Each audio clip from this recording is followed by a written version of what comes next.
What up, y'all? Welcome. Spice Adams, my good friend. Hello, everyone. Welcome to Strong Black Dad's Roundtable for Dad. Stop Embarrassing Me, starring Jamie Foxx and David Allen Grier. We're here together with my good friend Spice. Say what's up. What's going on? Dave, Detroit in the house. Oh, that's what we doing? Get the phones out? Hey, no pictures. Spice, no pictures, man. Oh, my fault. My fault. And Jamie Foxx as well. We are huge. Spice and I were talking off camera. We are huge fans of both of you guys, all the way back to In Living Color. Oh, man. So dope to see you guys coming back together again. My first question is, what was it like to, work with each other back in 1994, do all this stuff in your career, and then in 2021 collaborate again after all these years? For me, I tell people, Jamie and I would always see each other, usually around Oscar time, this award show, that show, see it at a concert or something, and we give each other a pound. You got my number, man. You give me a number, hit me up, man. Let's work. Like you always do. Let's work. I never thought it would take 30 years. And I didn't know it was going to be this kind of show. So last year when I'm in New York, I get a message. My agent calls and says, Jamie's lawyer wants to know, would you be open to talk to him? And I'm like, oh, this is it. The Tarantino thing, we probably it's going to be some serious Oscar series coming up. So I said, yeah. They said, okay, we're going to set the call. And so I got on the phone with Jamie. I said, this is it. I'm going to be real cool because I don't want to.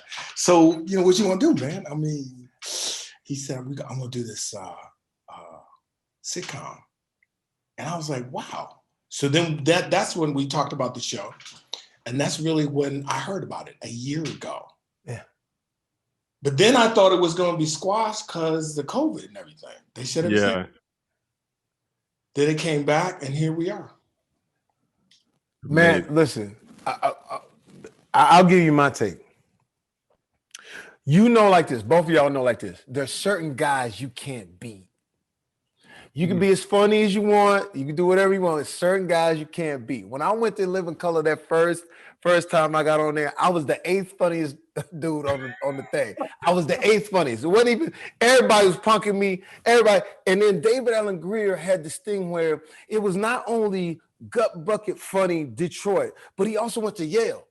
So even the intelligence of his jokes was like unmatched. So I learned a lot. I watched him as a technician at the time, and I didn't understand that doing comedy, there's techniques to it. There's a way how to get them jokes off and how to make it to where I would watch David and Damon. They would do something on Friday, and then that show would air on Sunday, and then the world had changed on Monday because of them. So I was like, it was great to be, in that number. And now you flash forward, and like I said, we've both been doing our thing. We would always run each other, and I said that always stuck in my mind. When it happens, it's going to be dope. And here it is. Dad, stop embarrassing me. And I said the only way this show works is if David Allen Grier says yes. The show will be good, but if he says yes, it's gonna be great. And the proof is in the pudding. When he stepped on the set, man, I mean, it was all, it all came rushing back. It's like, and we on the set of what we did in Living Color. Yes. Really? No, I didn't even know that. But here's the one thing. So I'm talking to Jamie, and there were two things I really wanted to know. Are you gonna be in the show? You know what I mean? Jamie Foxx presents David and a bunch of folks in a room. So you can do a drive-by every 5 episodes. Well, I could tell when Jamie started talking, oh no, he's gonna be in this. Yeah. And here's what clinched it. Jamie, when you said, I need you in this show, I can't remember the last time a creator told me they need me. Yeah. No, it was, we can get you in. I got a spot for you. I think it may work. But when he said, I need you in this, because me and you together, we could take this to the next level. All the way. All the way. I said, with you, let's go. I was in from right in that moment. And it's been Probably the bumpiest part for me was the first couple of episodes, because after every day, the first week, coming out to my car at the end of the day, Jamie would say, "Hey man, you know you can say anything you want." And for me, that's kind of like, when your girl say, "You can tell me the truth." And that's big. Like, no, man, I was like, "You don't really mean anything." He would text me at night, "Hey man, tomorrow you can say anything you want." And then it took a few days till finally I was like, "Okay, all right." And once we opened up them cannons, we started blasting. Wow. I looked over there, I saw Jamie's face. I said, "Well, okay, let's do something." That was great. That was great. Yeah, you can totally tell the chemistry. I mean, there's a lot of great actors and all that, but chemistry is palpable. And y'all could, when I was watching, I was like, "Oh, it's just two old friends. It's like a day hadn't passed from 1994 to 2021. Like, oh, this still clicking, this still working, just like it. And I could see Spice and I do comedy, but you can see y'all tossing the alley up for each other and watching the other one work and having that same joy when they toss it back to you. It's a fun thing to watch. Oh man, thank you. You know what's different though, the vibe that I see in Jamie. 30 years ago, we were both young and brash because we were trying to get our plates full. So, back then it was like, no, I want another piece of steak. No, I'm trying to build my thing. But coming back to this, what I see in you, Jamie, is a generosity, a graciousness, and it's natural. It's not forced. It's no big deal, but it's been 30 years. Yeah. We've matured. We've grown more mature, and this is different this time. And I feel I really treasure this time. Man. It's not, when you're young, it's like, man, please. About 3 or 4 living colors. I'm gonna have my own show, all this old stuff. But when you get older, it's a different vibe. It's a different vibe. I really Yeah. Nah, sure. I love watching y'all two together, man. Not now. I was talking to the Okay. My fault. Go ahead. My fault, man. I'm sorry, Dave. We go way back, man, like 4 flats on the Cadillac, man. Detroit. I'm East Side. Have you ever heard of Spice when he played in the league? Did you?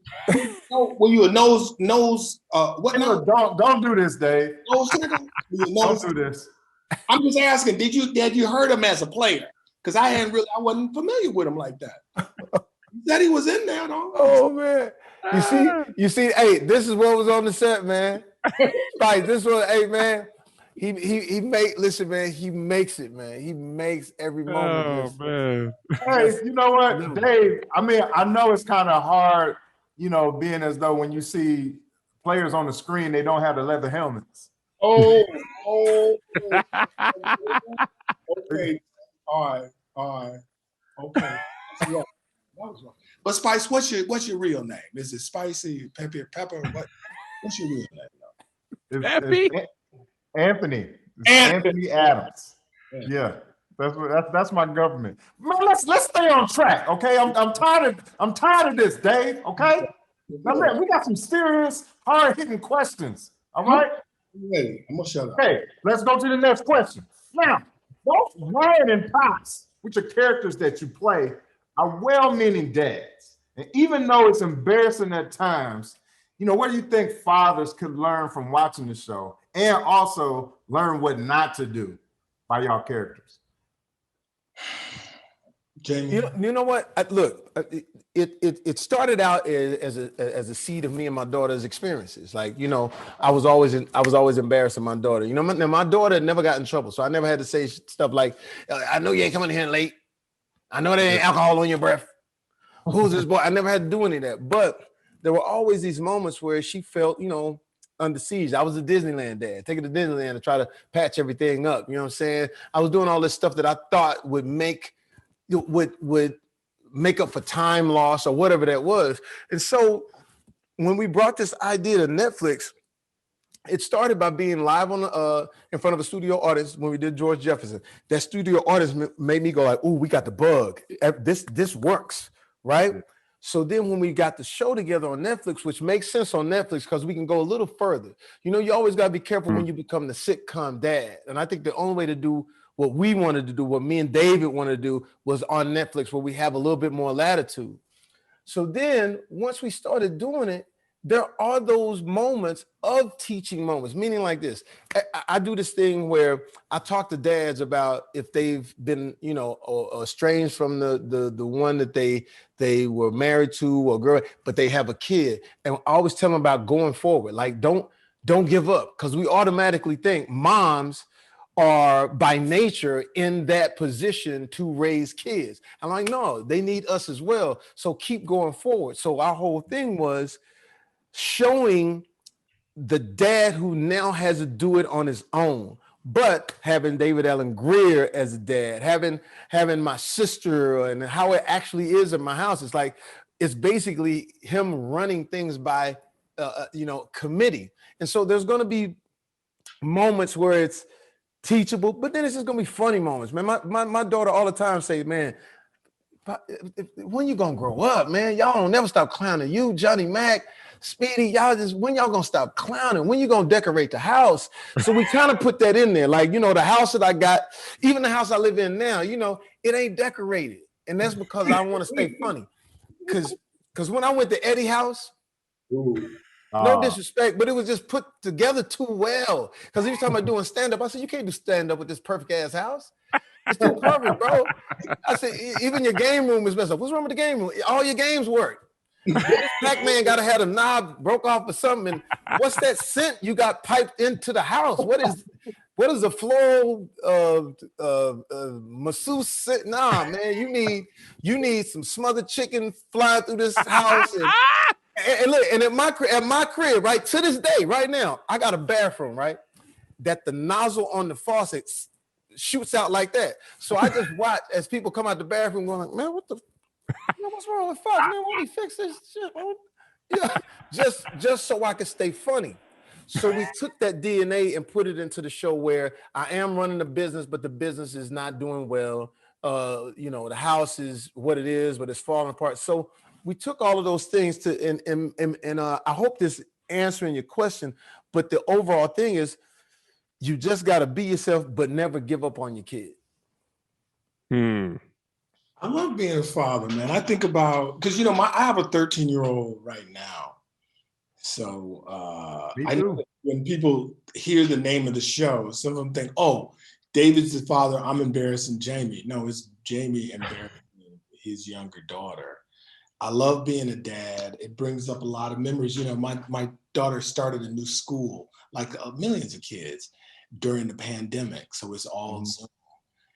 Somebody asked me the last time I embarrassed her. Every time I walk in on a Zoom class with anything, everything is an embarrassment. The hug in the morning, the beard, she hates my beard, the overalls, it's all an embarrassment, man. Overalls? Yes. Oh my God. I didn't even notice you had overalls on right now. The thing, man. There's an actress named Miracle. I was sitting next to her one time on the set, and she goes, Mr. Grier, can I ask you a question? I was like, yeah, what's up, Miracle? She said, do you mind if I bite your style?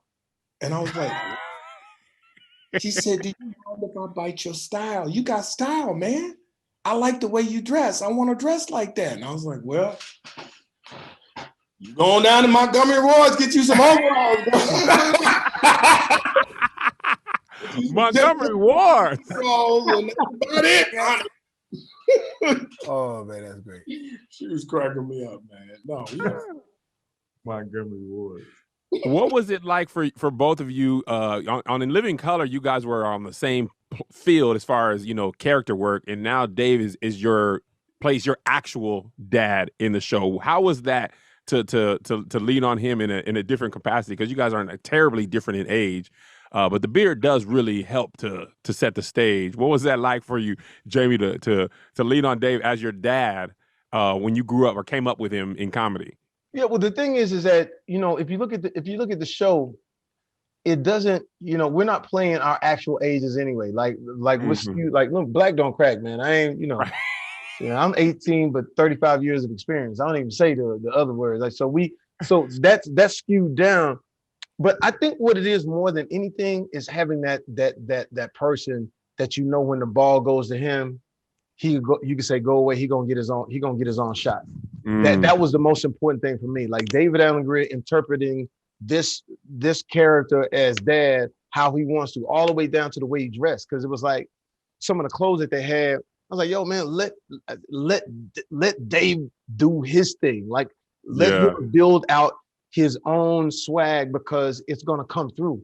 Because we may be a little corny in our approaches, but we still fly. Like we still got our flyness. And I said, what Dave was gonna bring to it is the fly funniness, and then just the technician, man. It's like I watched when he talked about Miracle and Kyla and all the young people that were on the show that was their first time. I watched them watch Dave, and they go like, "Oh my God!" I said, "Yeah, that's what it takes to be in this business for a long time, and still going toe to toe, still doing great work." And I'm gonna go even further. After we finished, we went on and we did this movie called Clone Tyrone, where he comes and he plays this preacher, bro. When I tell you, it was like we was being transported back at In Living Color, and now here he is doing this preacher character with a whole church for 12 hours straight. Wow. Take after take after take. And the church was just they couldn't believe it. They couldn't believe what they were hearing. Every single take was something different. Every single take was something epic. So that's what we were able to bear witness to is the God, the king of what this really is and what we all strive to be. And I went right back to being what I was on The Living Color, like, hey, he killing. He go in his bag, you know what I'm saying? Reverend Leon Lonnie Love. But Jamie, I don't know if you remember, man. We talked a lot back in the day. You talked a lot about who you were, how you were brought up, how you were raised, how music played a part in your life and your performing. So I remember all that. I remember all those conversations. So this is like, I was telling someone, as an artist, as a Black artist, as a Black man, there have been so much energy in my life on different jobs, trying to explain, trying to get across, asking, begging, pleading my case in terms of this character, this scene is inappropriate, or this is offensive, why I can't say these certain words. There's none of that here. I don't have to waste any energy with that. When I come to work with Jamie, we just play. We just play, man. We just play. It's all creative. And it frees you. So there's no fight. There's no battle. You can't be in a bad mood. Jamie walks around with a backpack. It's like a sound system. He got a mic and everything, man. He's like a walking DJ. You can't be in no bad mood. It's impossible. Yeah, and here's what's crazy. Why? So you talk about yesteryear, right? You talking about Living Color. So I'm sitting there. This is how loose we were. I'm like, Dave, where the guitar at? I said, where the guitar? He said, what? I said, yo. I said, for this right here, because here's the thing. We only had 8 episodes to get chemistry. Usually they give you 20, and then by 15 you start rolling. We only got 8. So we gonna throw everything we can. I said, yo, where the guitar at? He said, the guitar at the crib. I said, y'all go get the guitar. So during lunch, he go get the guitar. Oh, wow. Show up, and we have a ceremony, B. We go up on the YouTube, and we was watching, right? I have the video from my phone where I'm literally filming the guitar. Then you open it up, and you see we holding court. And he implements that moment into the show. So I'm like, for everybody to know, when this moment happened, we off to the races. And I said, that's what I always wanted. At this point, show up on the set. Ain't nobody telling us what to do. We just going, we cooking it, we doing our own thing, and God bless Netflix, who just they say, yo, the people was watching because we had to zoom it. People is watching in Netflix like they're actually watching the show, bro. Like it was crazy. So it's like we'll literally have to do a whole nother thing to just show you the outtakes and all of the funny things that was happening. But it was dope. It was fun, man. It was fun. My manager called. He said, "No, we ain't heard from you. A couple of weeks, we checking on you. You all right?" I was like, "That's why you ain't heard from me, because everything's good." Hey, Kev, we don't have a lot of time left, so I think we don't. We got to take some questions from the audience, right? So, Yep. It's Arkita. Arkita McCormick asks both of you, Jamie and David, what is your best dad joke? Oh boy, I can tell you mine. Take your time. When my daughter was little, I would say, "You know what you are? You're a crumb crusher." And she would sit there looking at me, and I said, "And you know why?" She said, "Yeah, I know, Daddy, because I'm crushing crumbs." That's right, you're crushing my crumbs. Now get out of my way. So I'll do this little voice. We go back. That's funny. It's corny now, but I still do it sometimes. That's funny. Yo, for me, my youngest daughter, who was so like impressionable, especially for Christmas. Wow. I did this thing where I said, "Yo, you gonna catch Santa Claus this year?" She said, "I'm gonna catch him. I'm gonna catch him, Dad." I said, "Cool." So she lay down, and in front of the furnace, right? But bro, I had went out and bought some Santa Claus legs, like just the bottom of the Santa Claus legs, put it on some strings, right? So she trying to eyes burning. She like this. She finally blinked, go to sleep. I dropped the Santa Claus legs down like it's coming out of the chimney, and right by her head, and filmed it. Show the cookies was going the whole night, and then you see the feet go up. She wake up, the phone right here. she goes, "Oh, he was here." I said, "Oh man, I ran that gag for years, man." So we go all out, and then the other thing we do boogie. Have you ever heard of Oogie Boogie? Oogie Boogie. Oogie Boogie is a character, like this character from it's like a Halloween character. Anyway, we turn all the lights out in the house. Yeah. Right? And we start playing the Purge siren. Oh.